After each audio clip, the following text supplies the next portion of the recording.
had several people ask me how I make my homemade yogurt, so I'm making it today. I thought I'd show it to you. I have a gallon of fat-free milk. That's all this is. I don't know if you can see that in the way my light is. Fat-free milk, skim milk. I just dumped the whole gallon into my Instant Pot. So now I have a yogurt setting on my Instant Pot.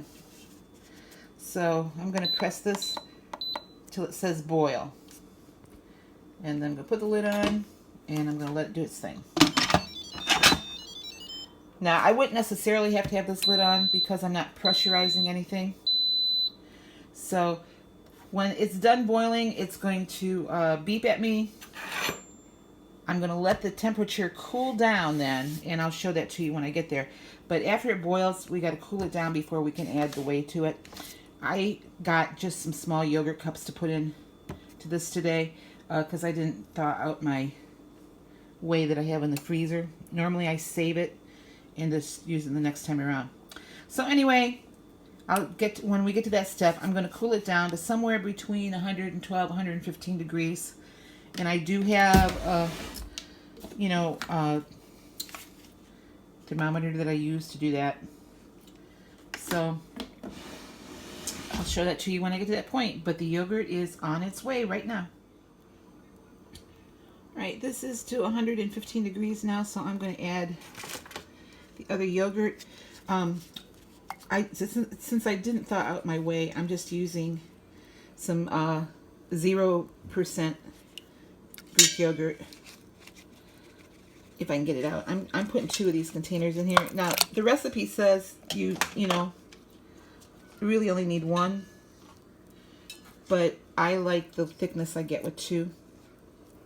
I have something in there that I'm going to put my thing down here for a minute. You probably get a good shot of my messy counter. Just get the rest of the yogurt out here. And then I'm going to stir it up really good.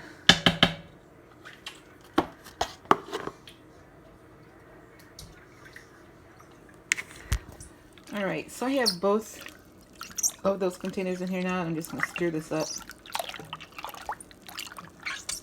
I've got a plastic lid in here somewhere. You know, that film that they put on top of those containers.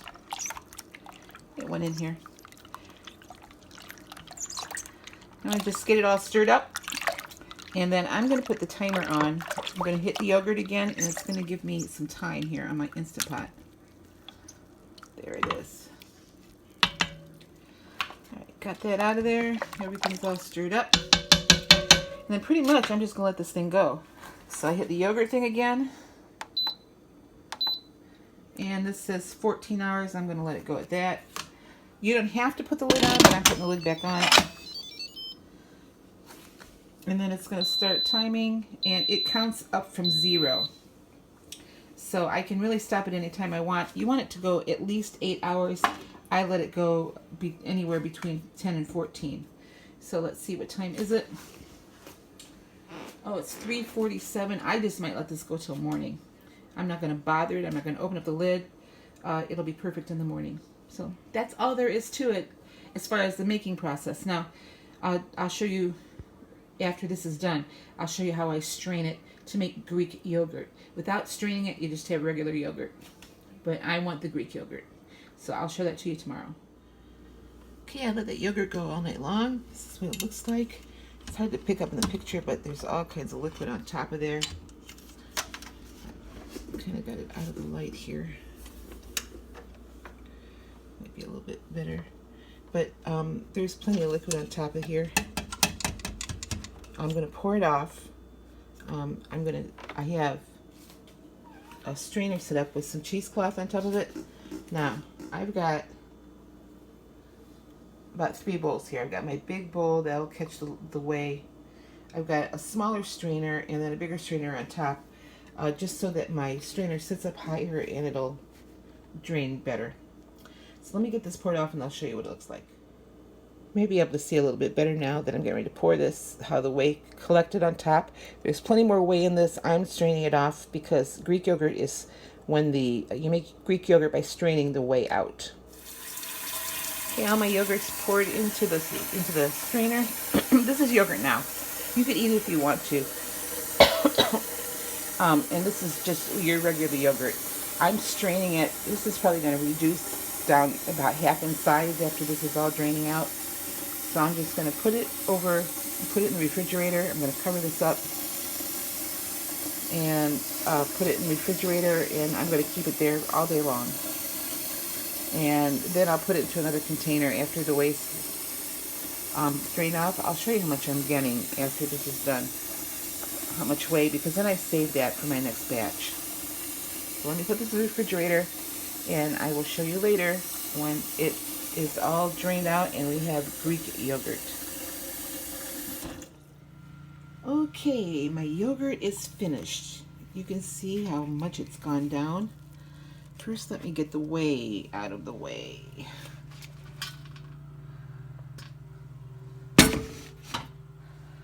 Look at all this. I'm taking this out. That is enough whey for about 3 batches of yogurt.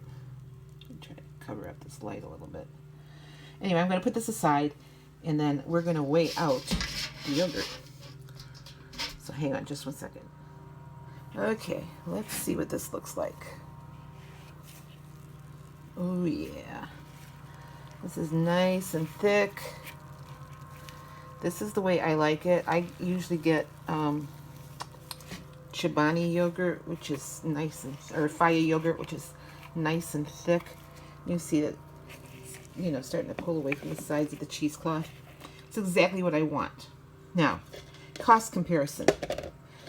This container is 35.3 ounces, and I pay in my local store close to $6 for that. I think it's about $5.99. Sometimes we can find it on sale for $3.99. So I'm going to weigh this out to see how much I get for this gallon of milk that I paid 88 cents for. So hang on, let me get everything together here. Okay, I've weighed this out, and you can see it's way up over the top of my container. I'm going to eat some for lunch, that's why I have it up there. But I have 1,387 grams that I got out of my 1 gallon of milk. 1,000 grams on the container for $5.99. So with the 2 containers of the yogurt that I bought for $1 each, so I have about less than $3 in this for more, and the taste is so much better. Plus I have the whey for other batches of yogurt that I won't have to buy, the smaller containers. So I get, a couple different products here. So easy to make the yogurt. I'm going to go ahead and have some of this for lunch, and then I'm going to put the rest of it in the container and put it in the refrigerator. It's a live culture, so it stays in the refrigerator as long as, this Faya would. So anyway, I just want to show you how I made yogurt, and it's so easy. I encourage all of you to at least try it. If you have an Instant Pot, there's no reason why you shouldn't. I hope you enjoyed this, and I will see you later.